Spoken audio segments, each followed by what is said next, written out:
Bonjour à toutes et à tous et bienvenue dans le 18e numéro de la Gazette du Maine, le podcast de Stephen King France qui vous résume l'actualité de Stephen King. Je suis Émilie et je suis très heureuse de vous emmener avec moi en balade dans le Maine pour vous conter les nouvelles informations depuis le 22 juillet.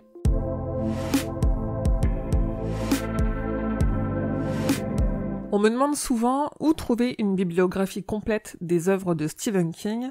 J'ai jamais eu de réponse satisfaisante à cette question car honnêtement, les bibliographies qui existent sont soit incomplètes, soit très mal fichues. J'ai donc travaillé à une bibliographie des livres, essais, nouvelles, scénarios, bref, de tout ce que Stephen King a publié, par ordre chronologique, et elle est enfin sur le site. Vous pouvez y accéder directement sur la home du site depuis la nouvelle catégorie du menu qui s'appelle l'auteur. Marche ou crève est sorti en livre audio. C'est Audible qui vous propose ce roman de Stephen King, lu par Eric O'Brien, qui vous tiendra pendu à ses lèvres pendant près de 8h30. Et puisqu'on parle d'édition de livres, en Italie, une nouvelle édition de Ça, avec une couverture transparente, vient de sortir. Et en Corée, une édition de l'Outsider en 2 tomes est vendue avec des tubes d'ADN. J'ai mis les images de ces 2 éditions originales sur le site et les réseaux sociaux. Stephen King est un grand lecteur, vous le savez. Il a publié dans le New York Times une critique du thriller de Laura Lippman, uniquement publiée en anglais pour le moment, dont le titre est Lady in the Lake.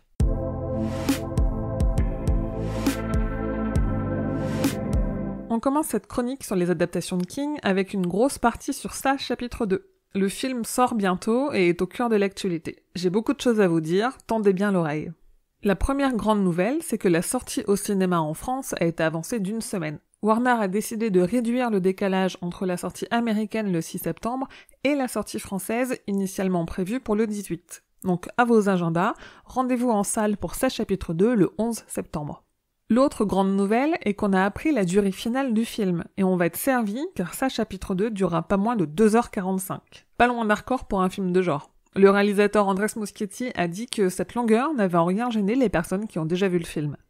D'ailleurs, Stephen King fait partie de ceci, et visiblement il a aimé, puisqu'il a tweeté que c'était épique, et ce malgré les changements visiblement, sur lesquels le réalisateur s'est exprimé dans une interview. À première vue, pas d'énormes changements entre le livre et le film, mais plutôt des raccourcis. Des raccourcis qui n'ont pas empêché d'avoir une première version du film de 4 heures. Andrés Muschietti a fait le choix d'en couper plus d'1 heure pour le résultat final, ce qui a donné l'occasion à la productrice, sa sœur Barbara, d'annoncer une director's cut pour le chapitre 2, alors que celle qui avait été annoncée pour le chapitre 1 n'a pour le moment pas encore vu le jour. On a appris que le film sera rated R aux États-Unis, c'est-à-dire que les enfants de moins de 17 ans devront être accompagnés pour le voir. Jusque-là, rien de surprenant, beaucoup de films, même qui ne sont pas des films d'horreur, sont rated R aux US.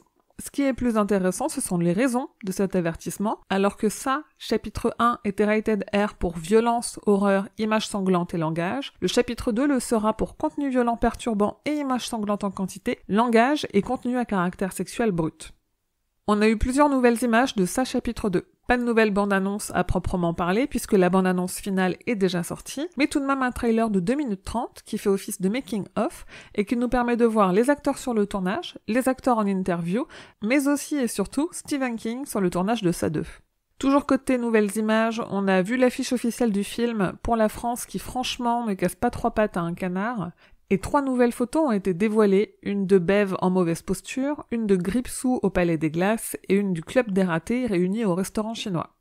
Dans un spot coréen, on a aussi aperçu une nouvelle scène, celle où Richie se fait attaquer par la statue de Paul Bunyan à Derry. Sauf que ça n'a pas l'air de se passer exactement comme dans le livre, on a un premier changement ou premier raccourci.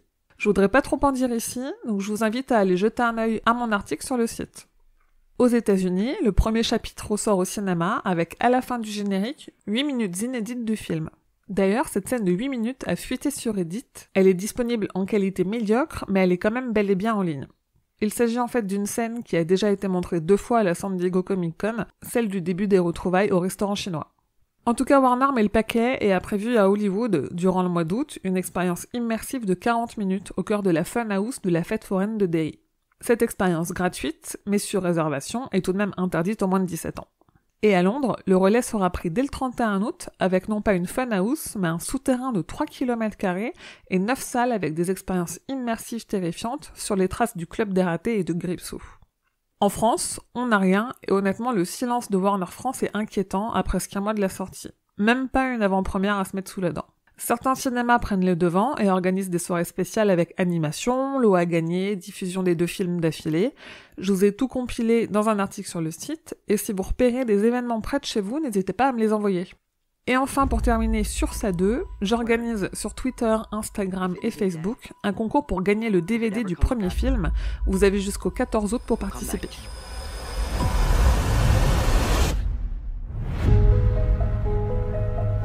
When the first movie played and it says the end of chapter 1, audiences applauded. They wanted more. So now they're going to get more. Les Évadés revient aussi au cinéma. Le film, qui est sans conteste la meilleure adaptation de King à ce jour, fête ses 25 ans cette année. Des projections exclusives sont organisées sur tout le territoire américain et elles s'accompagneront d'aperçus exclusifs. Making of, scènes coupées, ça, on n'en sait rien. Encore un film qui revient au cinéma. Si vous êtes dans l'Oregon, à la fin de l'année, elle est au Timberline Lodge. C'est l'hôtel de montagne qui a servi pour les plans extérieurs de l'Overlook Hotel dans l'adaptation de Shining par Stanley Kubrick. Ils organisent le 1er décembre une projection inédite du film de Kubrick. Et en parlant de Shining, une exposition au Design Museum de Londres est en cours sur Stanley Kubrick. On y retrouve des costumes du film et quelques expériences immersives.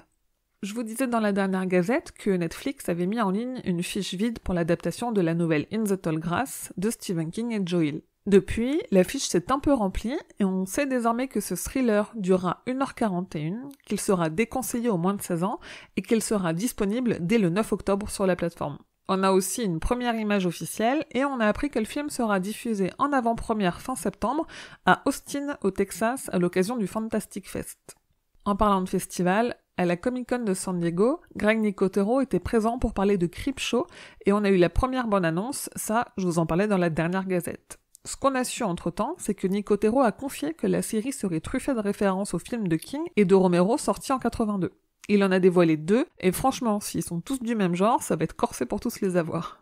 Et pendant la Comic-Con, le magazine Heavy Metal a vendu le premier numéro de l'adaptation en comics de la série Creepshow. Certains exemplaires sont encore disponibles en ligne et l'envoi en France est possible.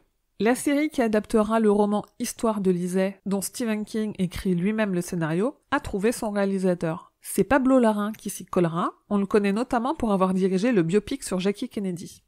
Pour la série Le Fléau, les studios ont confirmé officiellement des noms au casting dont je vous ai déjà parlé parce que le réalisateur Josh Boone les avait déjà confirmés lui-même début juillet. En revanche, on a appris que c'est King lui-même qui a écrit le scénario de l'épisode final et qu'il y a rajouté une fin à laquelle il pense depuis 30 ans. La saison 3 de Mister Mercedes a révélé 2 nouveaux teasers qui ont eux-mêmes révélé les arcs narratifs de cette saison un peu particulière. Si vous avez suivi, la série n'adapte pas les livres dans l'ordre, le challenge pour cette saison 3 est donc de raconter l'histoire du tome 2 tout en continuant ce qu'il s'est passé pendant 2 saisons, donc dans les tomes 1 et 3. Un casse-tête qui a l'air plutôt bien géré du côté des créateurs. Je vous en dis un peu plus sur ces 2 arcs narratifs sur le site.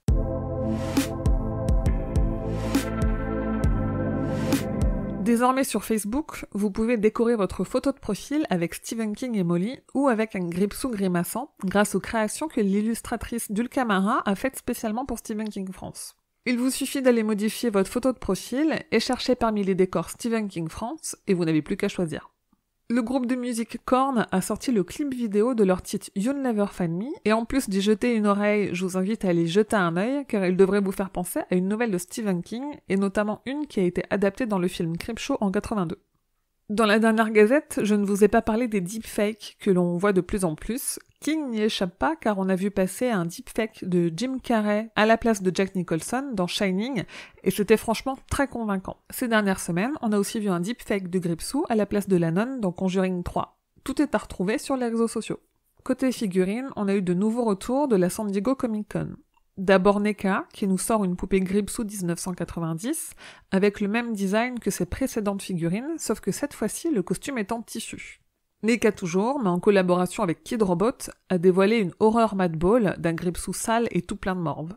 Diamond Select Toys a mis le paquet avec 5 figurines Gripsou différentes, un diable en boîte, une Vinimate, 2 toutes petites Deforms et une statuette plus classique.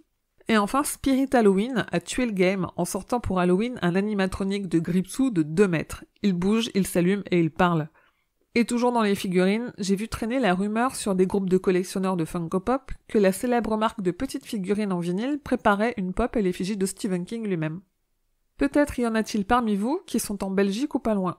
Vous êtes de sacrés vénards car en octobre, la bibliothèque municipale de Huy organise un mois spécial Stephen King avec au programme une exposition, une conférence, un concours d'écriture de nouvelles fantastiques et une soirée ciné-papote devant Dr. Sleep. Et pour celles et ceux qui écouteront cette gazette à temps, sachez que jusqu'au 8 août à 16h59, vous pouvez récupérer gratuitement sur l'Epic Game Store le jeu Alan Wake. Pourquoi je vous en parle? Car ce survival horror à la troisième personne est inspiré de Stephen King et notamment de Sackdoss, Shining et La part des ténèbres. On y trouve beaucoup d'éléments de ces livres, des références directes, mais aussi le même ton et la même ambiance. Sur les réseaux sociaux, King a confié qu'il regarde le juste prix, mais uniquement parce qu'il a dépassé les 70 ans. Il a aimé la fin du dernier Tarantino Once Upon a Time in Hollywood, qui apparemment est controversé. Il a aussi aimé la bande-annonce du film Tigers Are Not Afraid. Et surtout, il a avoué avoir spontanément applaudi au début du générique de Véronica Mars, dont il est visiblement fan.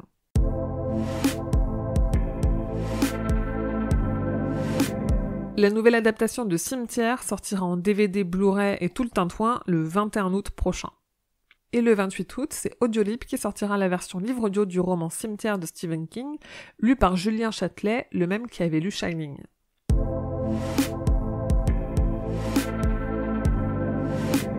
C'est tout pour l'actualité de King. Je ne vous dis pas rendez-vous dans 2, mais dans 3 semaines. Donc prochaine gazette le 26 août. D'ici là, passez un très bel été et de bonnes vacances si vous avez cette chance.